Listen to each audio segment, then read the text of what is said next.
श्री साई सतचरित्र अध्याय 25। दामू अरना का सार, अहमदनगर के रुई और अनाज के सौदे, आम्रलीला। प्राक कथन।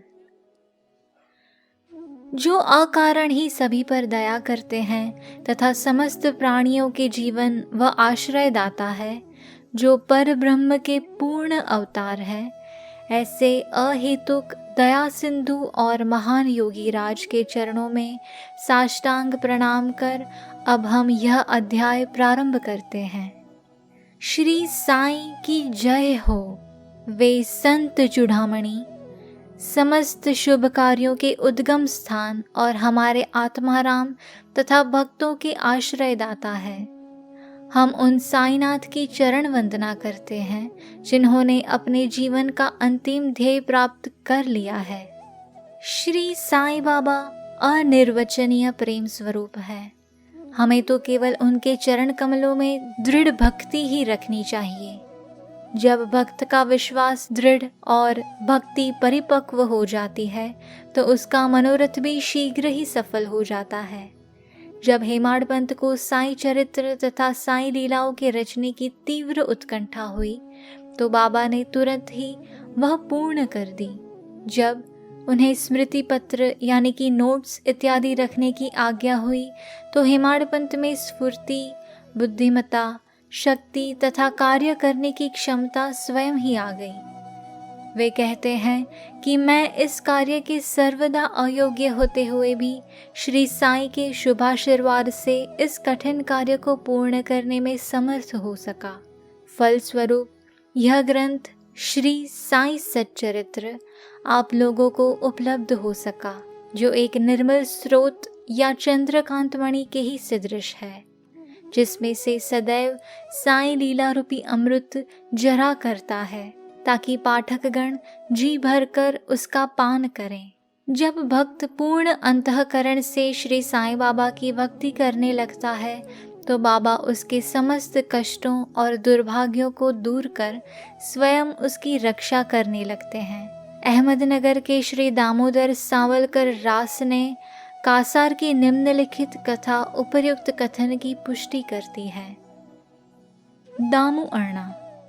पाठकों को स्मरण होगा कि इन महाशय का प्रसंग 6वें अध्याय में शिरडी के रामनवमी उत्सव के प्रसंग में आ चुका है।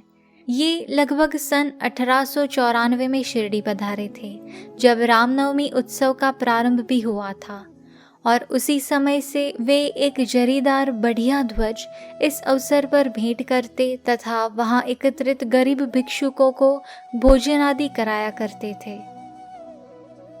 दामू अरना के सौदे। पहला, रुई का सौदा। दामू अरना को बंबई से उनके एक मित्र ने लिखा कि वह उनके साथ साझेदारी में रुई का सौदा करना चाहते हैं, जिसमें लगभग 2 लाख रुपयों का लाभ होने की आशा है।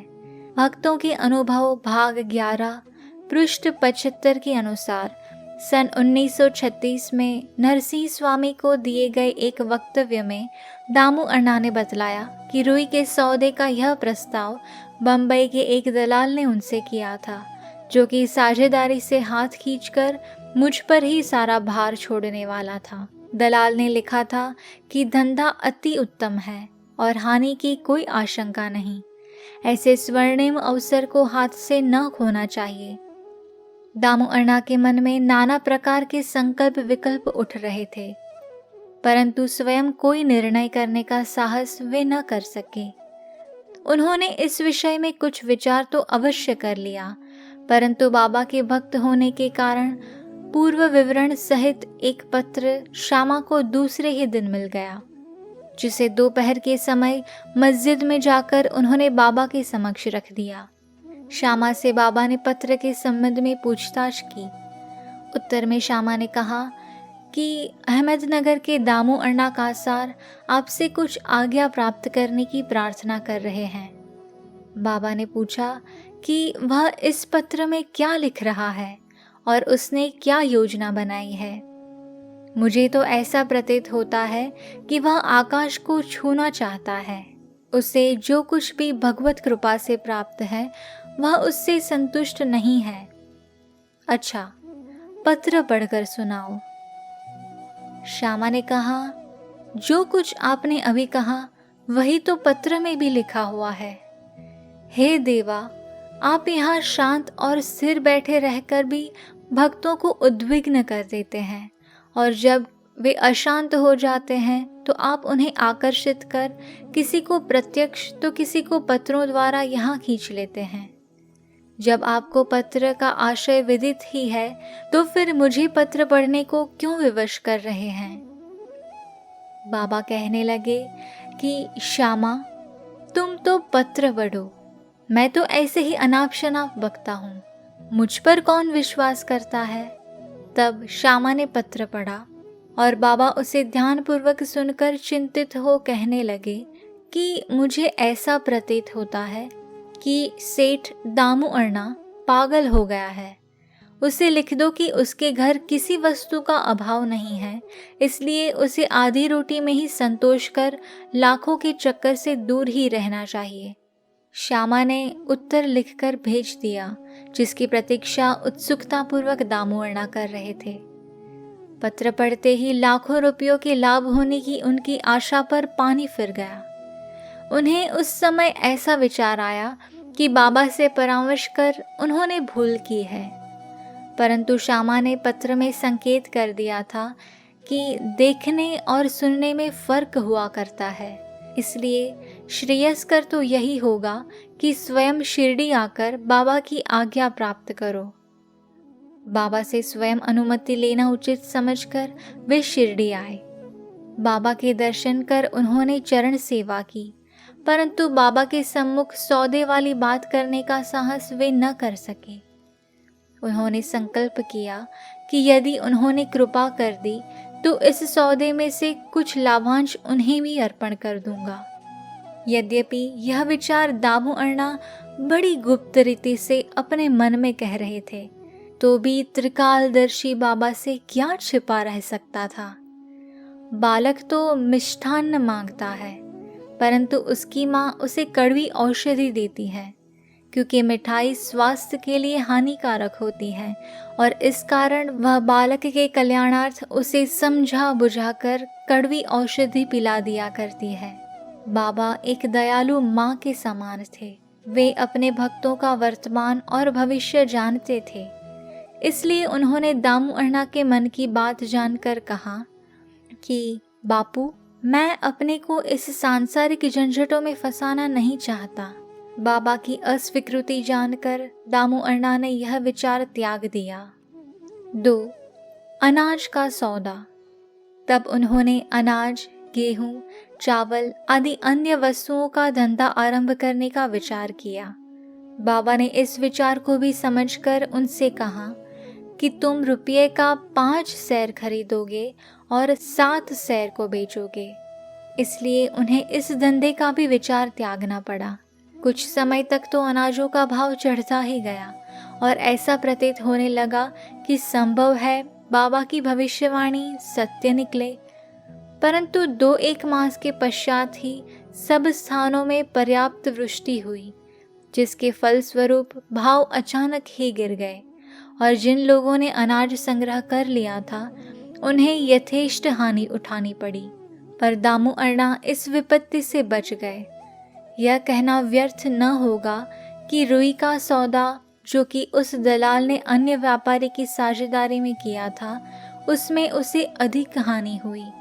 बाबा ने उन्हें बड़ी विपत्तियों से बचा लिया है। यह देखकर दामू अण्णा का साईं चरणों में विश्वास दृढ़ हो गया और वे जीवन पर्यंत बाबा के सच्चे भक्त बने रहे। आम्रलीला। एक बार गोवा के एक मामलतदार ने, जिसका नाम राले था, लगभग 300 आमों का एक पार्सल श्यामा के नाम शिरडी भेजा। पार्सल खोलने पर प्रायः सभी आम अच्छे निकले। भक्तों में इनके वितरण का कार्य श्यामा को सौंपा गया। उनमें से बाबा ने 4 आम दामू अण्णा के लिए पृथक निकाल कर रख दिए। दामू अण्णा की 3 स्त्रियां थीं, परंतु अपने दिए वक्तव्य में उन्होंने बतलाया कि उनकी केवल 2 ही स्त्रियां थीं। वे संतानहीन थे। इस कारण उन्होंने अनेक ज्योतिषियों से इसका समाधान कराया और स्वयं भी ज्योतिष शास्त्र थोड़ा सा अध्ययन कर ज्ञात कर लिया कि जन्म कुंडली में एक पाप ग्रह के स्थित होने के कारण इस जीवन में उनके संतान का मुख देखने का कोई योग नहीं है। परंतु बाबा के प्रति तो उनकी अटल श्रद्धा थी। पार्सल मिलने के 2 घंटे पश्चात ही वे पूजनार्थ मस्जिद में आए। उन्हें देखकर बाबा कहने लगे कि लोग आमों के लिए चक्कर काट रहे हैं, परंतु ये 2 दामों के हैं। जिसके हैं उन्हीं को खाने दो और मरने दो। इन शब्दों को सुन दामू अण्णा के हृदय पर वज्राघात सा हुआ, परंतु म्हालसापति यानी कि शिरडी के एक भक्त ने उन्हें समझाया, इस मृत्यु शब्द का अर्थ अहंकार के विनाश से है और बाबा के चरणों की कृपा से तो वह आशीर्वाद स्वरूप है। तब वे आम खाने को तैयार हो गए। इस पर बाबा ने कहा कि वे तुम न खाओ, उन्हें अपनी छोटी स्त्री को खाने दो। इन आमों के प्रभाव से उसे 4 पुत्र और 4 पुत्रियां उत्पन्न होगी। यह आज्ञा शिरोधार्य कर उन्होंने वे आम ले जाकर अपनी छोटी स्त्री को दिए। धन्य है श्री साईं बाबा की लीला, जिन्होंने भाग्य विधाता पलटकर उन्हें संतान सुख दिया। बाबा की स्वेच्छा से दिए वचन सत्य हुए, ज्योतिषियों के नहीं। बाबा के जीवन काल में उनके शब्दों ने लोगों में अधिक विश्वास और महिमा स्थापित की, परंतु महान आश्चर्य है कि उनके समाधिस्थ होने के उपरांत भी उनका प्रभाव पूर्ववत ही है। बाबा ने कहा कि मुझ पर पूर्ण विश्वास रखो। यद्यपि मैं देह त्याग भी कर दूं, परंतु फिर भी मेरी अस्थियां आशा और विश्वास का संचार करती रहेगी। केवल मैं ही नहीं, मेरी समाधि भी वार्तालाप करेगी, चलेगी फिरेगी और उन्हें आशा का संदेश पहुंचाती रहेगी जो अनन्य भाव से मेरे शरणागत होंगे। निराश न होना कि मैं तुमसे विदा हो जाऊंगा। तुम सदैव मेरी अस्थियों को भक्तों के कल्याणार्थ ही चिंतित पाओगे। यदि मेरा निरंतर स्मरण और मुझ पर दृढ़ विश्वास रखोगे तो तुम्हें अधिक लाभ होगा। प्रार्थना। एक प्रार्थना कर हेमाड पंत यह अध्याय समाप्त करते हैं। हे साईं सद्गुरु, हमारी आपसे प्रार्थना है कि आपके अभय चरणों की हमें कभी विस्मृति न हो। आपके श्री चरण कभी भी हमारी दृष्टि से ओझल न हो। हम इस जन्म मृत्यु के चक्र से इस संसार में अधिक दुखी हैं। अब दया कर इस चक्र से हमारा शीघ्र उद्धार कर दो। हमारी इंद्रियां जो विषय पदार्थों की ओर आकर्षित हो रही है, उनकी बाह्य प्रवृत्ति से रक्षा कर उन्हें अंतर्मुखी बनाकर हमें आत्मदर्शन के योग्य बना दो।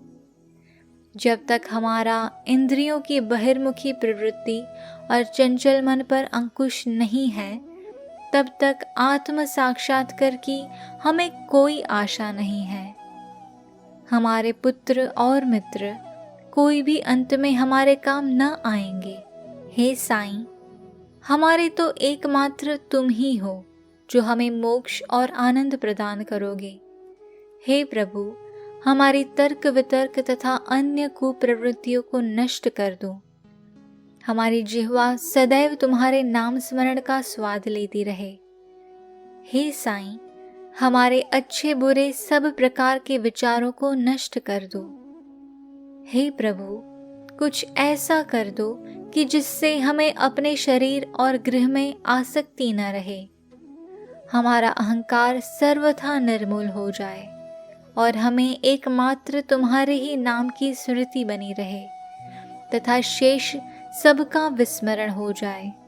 हमारे मन की अशांति को दूर कर उसे स्थिर और शांत करो।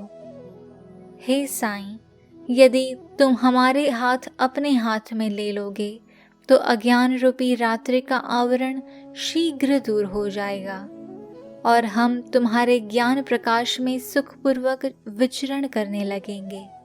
यह जो तुम्हारा लीलामृत पान करने का सौभाग्य हमें प्राप्त हुआ तथा जिसने हमें अखंड निद्रा से जागृत कर दिया है, यह तुम्हारी ही कृपा और हमारे गत जन्मों के शुभ कर्मों का ही फल है। विशेष इस संबंध में श्री दामू अण्णा के उपरोक्त कथन को उद्धृत किया जाता है, जो ध्यान देने योग्य है। एक समय जब मैं अन्य लोगों सहित बाबा के श्री चरणों के समीप बैठा था, तो मेरे मन में 2 प्रश्न उठे। उन्होंने उनका उत्तर इस प्रकार दिया। 1. जो जन समुदाय श्री साईं के दर्शनार्थ शिरडी आता है, क्या उन सभी को लाभ पहुंचता है? इसका उन्होंने उत्तर दिया कि बौर लगे आम वृक्ष की ओर देखो। यदि सभी बौर फल बन जाएं, तो आमों की गणना भी न हो सकेगी। परंतु क्या ऐसा होता है? बहुत से बौर झरकर गिर जाते हैं। कुछ फलें और बड़े भी तो आंधी की झकोरों से गिरकर नष्ट हो जाते हैं और उनमें से कुछ ही शेष रह जाते हैं। दूसरा प्रश्न मेरे स्वयं के विषय में था। यदि बाबा ने निर्वाण ले लिया तो मैं बिल्कुल ही निराश्रित हो जाऊंगा, तब मेरा क्या होगा? इसका बाबा ने उत्तर दिया कि जब और जहाँ भी तुम मेरा स्मरण करोगे, मैं तुम्हारे साथ ही रहूंगा। इन वचनों को उन्होंने सन 1918 के पूर्व भी निभाया और सन 1918 के पश्चात आज भी निभा रहे हैं। वे अभी भी मेरे ही साथ रहकर मेरा पथ प्रदर्शन कर रहे हैं। यह घटना लगभग सन 1910-11 की है। उसी समय मेरा भाई मुझसे पृथक हुआ और मेरी बहन की मृत्यु हो गई। मेरे घर में चोरी हुई और पुलिस जांच पड़ताल कर रही थी। इन्हीं सब घटनाओं ने मुझे पागल सा बना दिया था। मेरी बहन का स्वर्गवास होने के कारण मेरे दुख का पारा वार न रहा और जब मैं बाबा की शरण गया तो उन्होंने अपने मधुर उपदेशों से मुझे सांत्वना देकर अप्पा कुलकर्णी के घर पूरन पोली खिलाई तथा मेरे मस्तक पर चंदन लगाया। जब मेरे घर चोरी हुई और मेरे ही एक 30 वर्षीय मित्र ने मेरी स्त्री के गहनों का संदूक, जिसमें मंगलसूत्र और नथ आदि थे, चुरा लिए, तब मैंने बाबा के चित्र के समक्ष रुदन किया और उसके दूसरे ही दिन वह व्यक्ति स्वयं गहनों का संदूक मुझे लौटाकर क्षमा प्रार्थना करने लगा। श्री सद्गुरु साईनाथार्पणमस्तु। शुभम भवतु।